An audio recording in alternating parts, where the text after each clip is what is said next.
Welcome back to Axis of Truth on JNS. I'm Emily Schrader, and today's episode we'll be speaking with Egyptian human rights activist Yasmine Mohammed about the Arab world's views on Gaza. Then we'll talk about how international bodies are changing legal definitions for the sole purpose of smearing Israel. But first, I want to clear something up. Since it's apparently difficult for Megyn Kelly and Marjorie Taylor Greene to comprehend, let me break down for all of you the truth about Aipac. Aipac is a 501c4 American lobby funded exclusively by American citizens, not a penny from the Israeli government. Legally, practically, and financially, Aipac is not directed by Israel in any way. In fact, a growing number of Israelis feel Israel should distance itself from American influence, especially when an American president can pressure Israel to halt operations that are necessary for its defense. What AIPAC advocates is actually a very narrow mission focused exclusively on the U.S.-Israel relationship, which benefits the U.S. tremendously. But do they have too much influence? Well, let's examine the evidence. In 2023 and the first half of 2024, AIPAC was not even in the top 10 U.S. lobbies. They spent about $3 million. Big Pharma, the real estate lobby, Blue Cross, the U.S. Chamber of Commerce all dropped tens of millions. But is AIPAC controlling elections?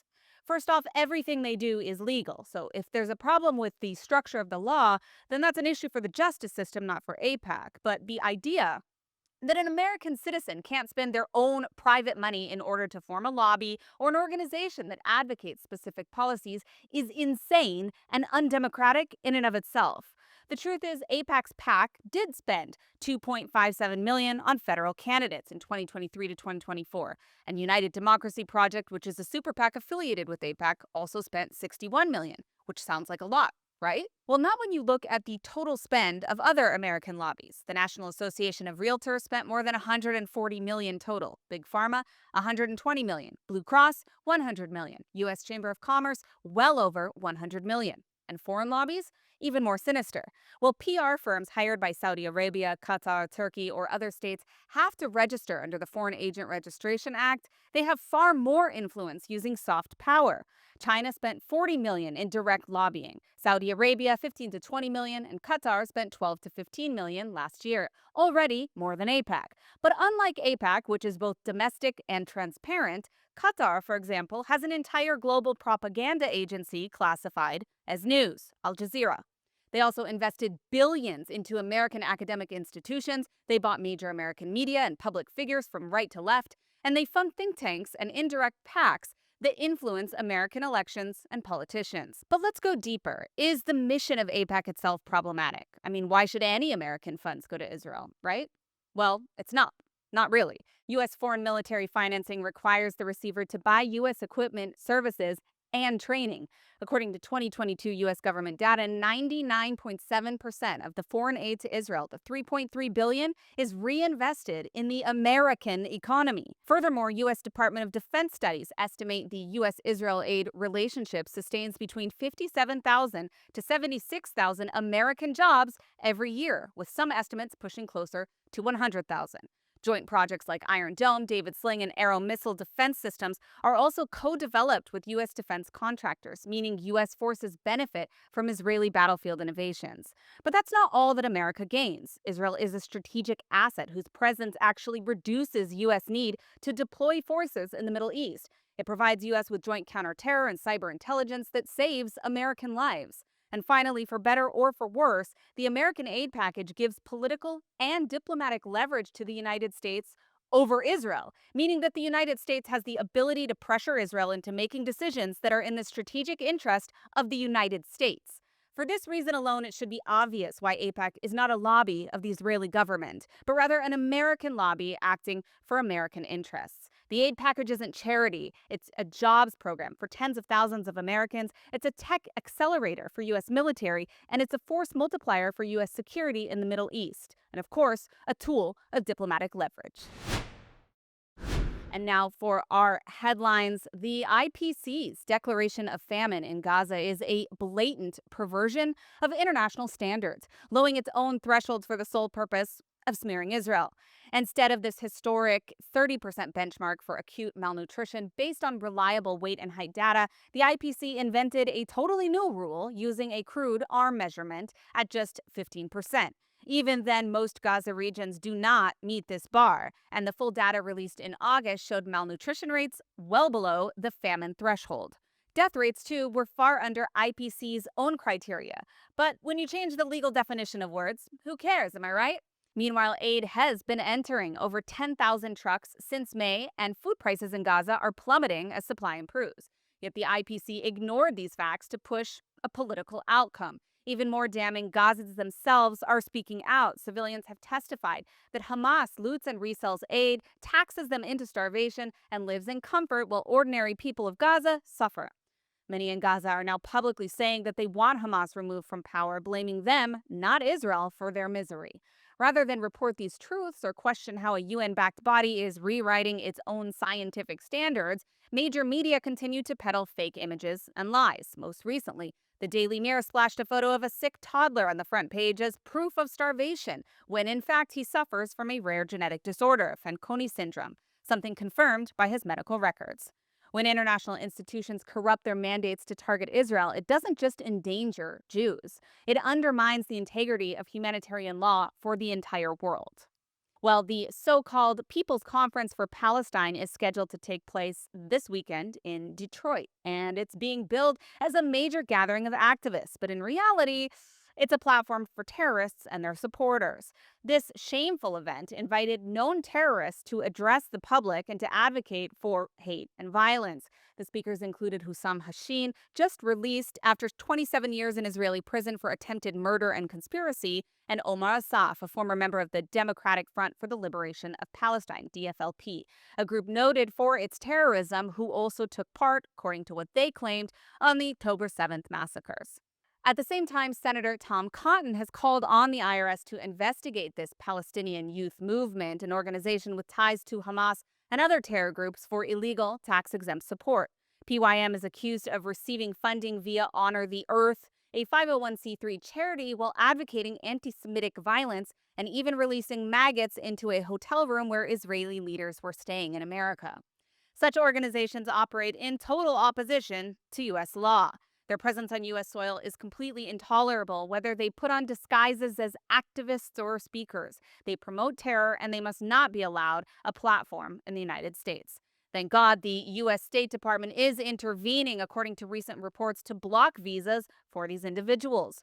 Groups that invite these known terrorists, however, should not be allowed to operate in the United States either. Well, the Houthis, backed and armed by the Islamic Republic, have once again escalated their missile campaign against the state of Israel. This time, they launched a ballistic missile carrying cluster munitions, a weapon that's banned under international humanitarian law because it's inherently indiscriminate and poses a deadly threat to civilians long after the actual missile strike takes place. Well, the fact that the Islamic Republic is supplying and upgrading these capabilities for the Houthis should leave no doubt about who is behind this escalation. Now, Israel responded immediately and decisively with more than 10 fighter jets striking targets across Sana'a, including 2 power plants, a fuel storage facility, a military compound, and the areas near the presidential palace. These strikes sent a clear message that any attacks enabled by the Islamic Republic will be met with heavy consequences. What we're seeing is a very, very dangerous pattern. The Islamic Republic is not just stirring trouble in Lebanon through Hezbollah or in Gaza through Hamas. Now it's actively escalating their weaponry through the Houthis in Yemen with more sophisticated missile technology and illegal cluster munitions. This is not just about defending Israel. This is a signal that all signs are pointing to another round of direct conflict between Israel and the Islamic Republic. Israel's retaliation, including the strikes around the presidential palace, makes it very clear that the days of turning a blind eye to the Houthis' activities are over. The world should take note. When the Islamic Republic is allowed to arm terror proxies with banned weapons, the result is inevitable escalation. And right now, the region is teetering dangerously close to a much wider war once again. It seems hard to believe that we won't see another round of escalation between the two countries very soon. Well, as the situation in Gaza continues, the international community is only increasing in their criticism of Israel, and anti-Semitic attacks globally continue to rise. One expert who has witnessed the power of propaganda and incitement from her childhood is Yasmine Mohammed, an Egyptian author and a prolific activist who has spearheaded the fight against extremism, especially for Muslim women. Joining us now is the author of the best-selling book Unveiled: How the West Empowers Radical Muslims, host of the Yasmin Muhammad podcast, and co-founder and co-director of Clarity Coalition, Yasmin Muhammad. Yasmin, thank you so much for joining us today. A pleasure to have you on. Now, you've written powerfully for many years about growing up under an Islamist ideology. I mean, forced marriage, abuse, being silenced as a woman. With everything that we're seeing today globally, especially in the Middle East, you have Hamas's atrocities in Israel from October 7th. We have women's rights abuses all over the Middle East, particularly under the Islamic Republic. And then we have feminists in the West more recently defending Islamism, which is, I think, for me, the strangest turn of events. Have you been surprised by the global reaction to the recent events we've seen? Oh, yeah, absolutely. I mean, you'd think someone like me who has been writing about this for so long and has been very aware of it would kind of be like expecting this reaction. But no, what we saw on October 8th, I think was shocking to anybody, even those of us who were paying attention and who were expecting this kind of, you know, knew that this kind of darkness was lurking underneath. But yeah, no, it was quite shocking to see that. It's quite shocking still today to see the support for terrorists, essentially. We didn't even take one heartbeat to pay attention to the victims, to the current hostages, and the world just somehow immediately turned to supporting the group that terrorized innocent people. So, yeah, it's been pretty shocking. Just there's been billions of dollars being pumped into universities across America. The propaganda machine has been running for so long and so successfully, and now we get to see the fruition of all of these years, As Hamas was building tunnels in Gaza, they were building these tunnels of propaganda all over the Western world.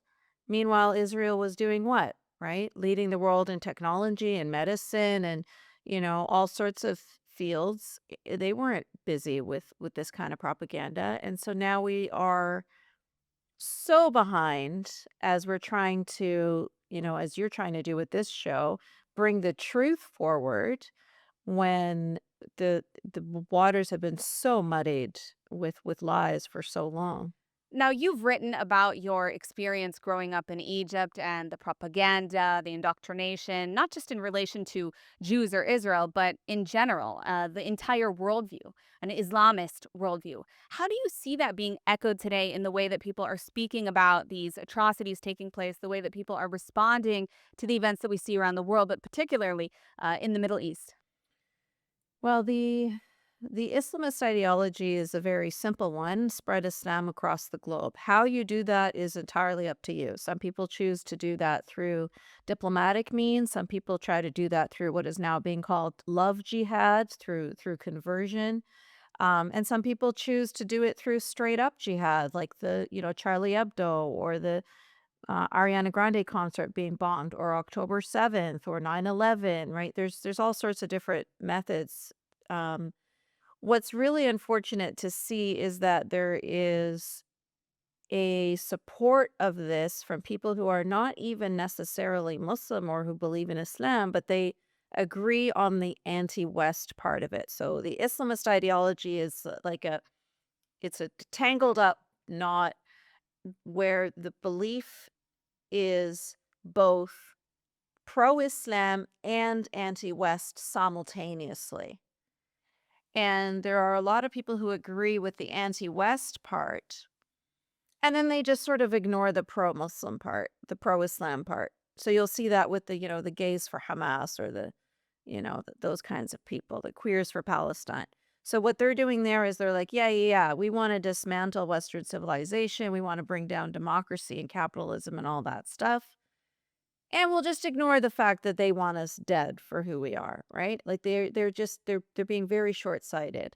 And we've seen this happen before, in the Islamic regime of Iran. That's exactly how they came to power, was they introduced this ideology of both pro-Islam and anti-West to the progressives, to the communists, to the socialists in Iran.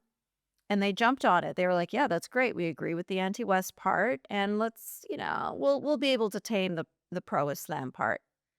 And of course, what happened was as soon as the Islamic regime of Iran came into power, they murdered, disappeared, imprisoned, all of these s- useful idiots that helped them gain power were now running for their lives. So it's a very short-sighted strategy, and it's one that we have seen many times before, and we've seen it fail many times before, but it's working on the West now somehow for the first time because people who are unaware of history are doomed to repeat it. Now, I want to ask you, you do a lot of work with women who are leaving extremism, no matter what their religion is. I want to ask you, as someone who came from the Middle East, what is the impact? I mean, who's hit the hardest, I should say, when we see the West embracing this sort of, I guess, cultural relativism or this ideology, the idea of resistance, terrorism as resistance? Who actually pays the price when it comes to the Western embrace of this extremism, and what is the impact, especially on Muslim women? There's an impact on Muslim women, of course, but there's an impact on all the women. So when you're empowering these men and when you're,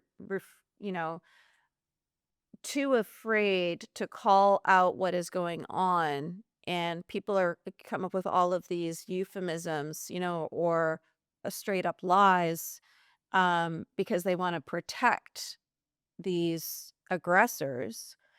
Like we saw that, of course, after October 7th, all of the girls and women who were raped and the denial of that, even the UN women, like everybody was denying it.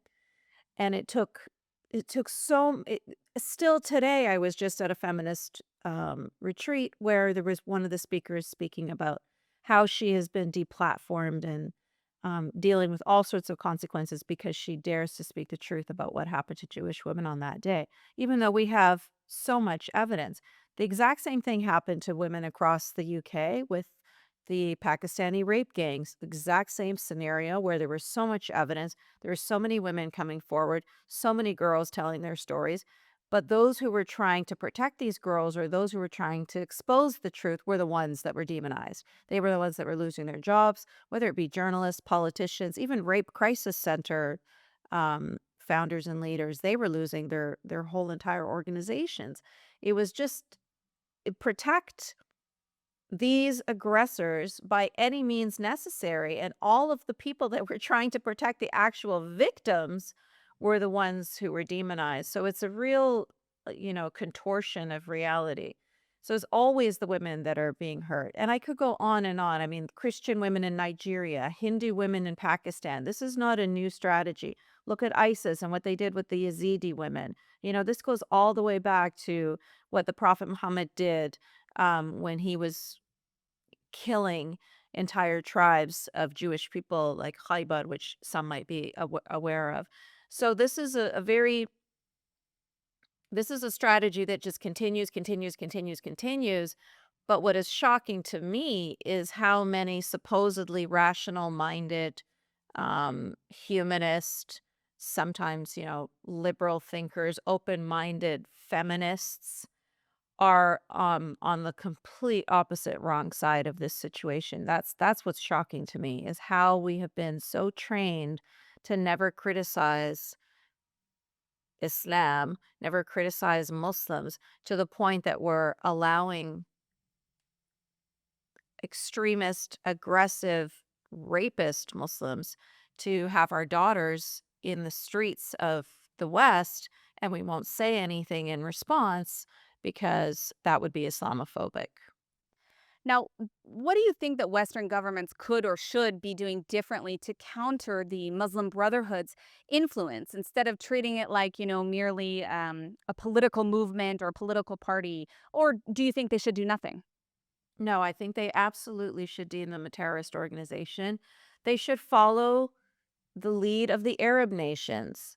The Muslim Brotherhood is considered a terrorist organization in almost every single Arab nation. There's a reason for that. It's because they understand the difference between an Islamist and a Muslim. They understand political Islam. They understand what this ideology is all about. Here in the West, we don't. We are confused. When when an Islamist tries to push their ideology, we kind of brush that under the umbrella of freedom of religion. It's not freedom of religion. This is a political ideology, and they're trying to spread it hiding under the guise of freedom of religion. So they're not fooled in the Arab world because they know them, right? They've been there for over 100 years. So they're very aware of how poisonous they are. In fact, in Egypt, they call them the poison in the honey because they come forward with, hey, we're going to build schools, we're going to build hospitals, we're going to be supportive, we're going to be, they look like such humanitarians when the truth is they're just spreading their evil ideology to your children. And they did it in Somalia, they did it in Saudi Arabia, they did it in Egypt, they did it in Syria, you name it, Iraq, everywhere. And they are now doing it here in your schools, in your government, in your media. They are doing the exact same thing. Like I said, it's the same strategy. They're not coming up with new ideas. They're just repeating what they've done before, and we've seen how that ended up before. And it got to the point where they are now considered a terrorist organization everywhere because of they are a vicious ideology. And I think that we definitely 100% need to do the exact same thing over here. Well, we've also seen, of course, Hamas, which is a branch of the Muslim Brotherhood. And we've seen, even in the last week or so, Francesca Albanese, who was the UN Special Rapporteur for the Palestinian territories, saying that, Hamas is they build hospitals and they build schools. And then we saw the head of the Foreign Press Association saying, well, we don't, it's not okay to kill journalists for being a Democrat or a Republican. So why would you kill someone who's a member of Hamas? Not understanding, of course, that this is not a political movement, it's a terror group. So I think you're spot on about that. I wanted to ask you, you mentioned a couple of times now about the funding in universities and in schools, media in the United States. So much of that has been done by Qatar, which is really, I would say, a wolf in sheep's clothing, I think, for much of the West. What is your take on this infiltration effort, we'll call it, by Qatar into the United States and other Western countries as well? Well, the unfortunate thing is money talks and money sways people, and people lose their integrity when, when there's billions of dollars out on the table. And Qatar, I lived there for 8 years. They have so much money. It is such a genuinely filthy rich country, and they're so tiny, and they can buy people. They can buy whatever they want, and it's really scary to see their influence everywhere. And it's an age-old problem. This is what they unfortunately this is what they criticize Jewish people of doing, but it's actually what they do, which is that they're buying their influence and they're buying people. And um yeah, I mean, why would we allow billions and billions of dollars of foreign funding to be coming into our universities, right? Because people are greedy. They look at these and they're like, "Yay, we get to build new buildings or we get to build whatever," and they're not paying attention to nobody gives you anything for free. They have a they have a goal and they are meeting that goal and we're helping them to meet that goal. So it is really sad because you can't expect them to do anything any different. This is what they're going to do. They want to spread their ideology across the globe. This is their mandate. This is their goal. It is our responsibility to put down the boundaries and to say no, right? And we're not doing that. So it's almost like you can't blame the snake for biting. You got to blame the farmer who tucked him into his jacket to keep him warm. Definitely, definitely. Well, Egypt has had kind of a unique role, I guess, or a unique position in this entire conflict. As you know, the southern neighbor to Israel. I mean, given Hamas's use of human shields and their role in the wider humanitarian crisis of this ongoing war, what do you think Egypt's responsibility should be, if anything, and what outcome would you like to see for what's happening in Gaza today? So Egypt is an interesting case, not just Egypt, a lot, all of Jordan and other Arab nations as well. In that they unite their people in their hate for Israel. They unite their people in the hate for Jews, right? We all know that nothing unites people stronger than hate, and so they use this strategy. Anything going wrong, gone wrong with the weather, the water, the anything at all, socially, politically, it's the Jews, right? It's Israel. That's the problem. But they're not interested in supporting Palestinians. They're not interested in embracing Palestinians or bringing Gazans into their homes or into their country. That's not they're not united in love for Palestinians.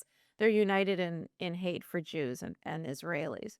So they will use Israelis and use Jewish propaganda in order to control their people, to give them somebody to scapegoat, to give them a group of people to blame everything on so that they're not looking to their government or anything else. Um, but at the same time, they will be strategizing with Israel behind the scenes, and they will be gaining from Israel behind the scenes. So they're just exploiting Israel for their own personal gain, but they won't admit how helpful Israel is being to them. But they will still pretend to hate Israel and hate Jews and everything because that's what's helpful for their constituents. These countries are not doing well. Egypt is not doing well. The people are suffering. They're getting to eat a piece of chicken once a week. It's a difficult economy right now. And so to have Jews and to have Israel as the scapegoat is a perfect strategy. It's really helpful for them. Last question for you today. I wanted to ask you if there's something that the Western democratic countries need to do ASAP. I mean, what is your number one policy recommendation in terms of what we're facing right now in the Western world? I think we absolutely need to treat this Islamist propaganda with the same ferocity that we attack Russian propaganda or Chinese propaganda. We have to recognize them as the threat that they are. We cannot be just allowing them to enter into our institutions under this guise of religious freedom because they have that going for them in a way that Russian and Chinese propaganda do not.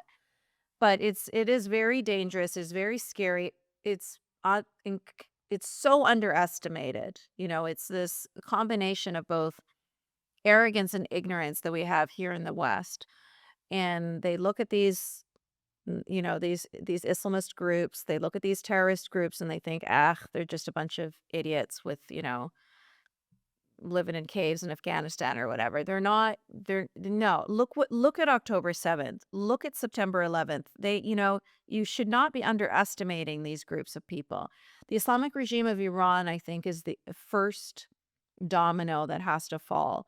Once that domino falls, that cuts off the bank to all of these terrorist groups. So that's in the triage, that's the first thing that needs to happen. We need to get these terrorists to heal, right? And then after that, we still have to be paying attention to the propaganda that's coming from Qatar because the ideology is still there. The means are different. This is what's important is people think that these are separate things. It's not. Your jihadi is no different than your Islamist. One wears a suit and one wears a turban, but they're the same thing. They have the same goals. They just have different ways of reaching there. One is going to use it through infiltrating your media or your government or your education system, and the other one's going to do it through stabbings and bombings. So we obviously have to deal with the stabbings and bombings one first, and that's the Islamic regime of Iran toppling that regime, which is funding all of these terrorists. But then we cannot, at that point, just rest on our laurels. We have to pay attention to the Islamists that are spreading their ideologies across the Western world and to start to pay attention to the difference between your, your freedom loving Muslim, the the Muslims that are living in the Western world because they love Western freedoms versus those who are living in the Western world because, as the Muslim Brotherhood founder Hassan al-Banna said, we have to raise our children in the West so that they understand the language of the West, and so that therefore they understand how to exploit the West, and that's exactly what they're doing. All right, thank you so much for joining us today, Yasmine Mohammed, author of Unveiled. Thank you, Emily.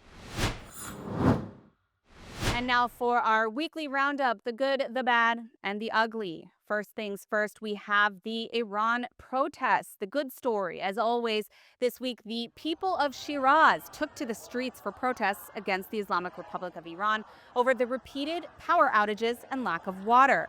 Now, after the first night of protests, they also spread to several other cities. Yet, as we have seen since the war with Israel, the regime state security forces are on high alert, immediately dispatching IRGC forces in Tehran to preempt additional protests. The forces also responded with tear gas, arrests, and even seizing cell phones in a desperate bid to stop the protests from spreading from the city of Shiraz. Now, demonstrators fought back, chanting dishonorable and death to the dictator as they stood their ground. And these scenes in Shiraz right now are part of a much wider wave of demonstrations against the Islamic Republic that have now reached some of Tehran, Karaj, Zahedan, and many more. Meanwhile, Iranians had a good laugh this week after the Islamic Republic set up this comical display in Tehran airport of their chief terrorists, most of them dead.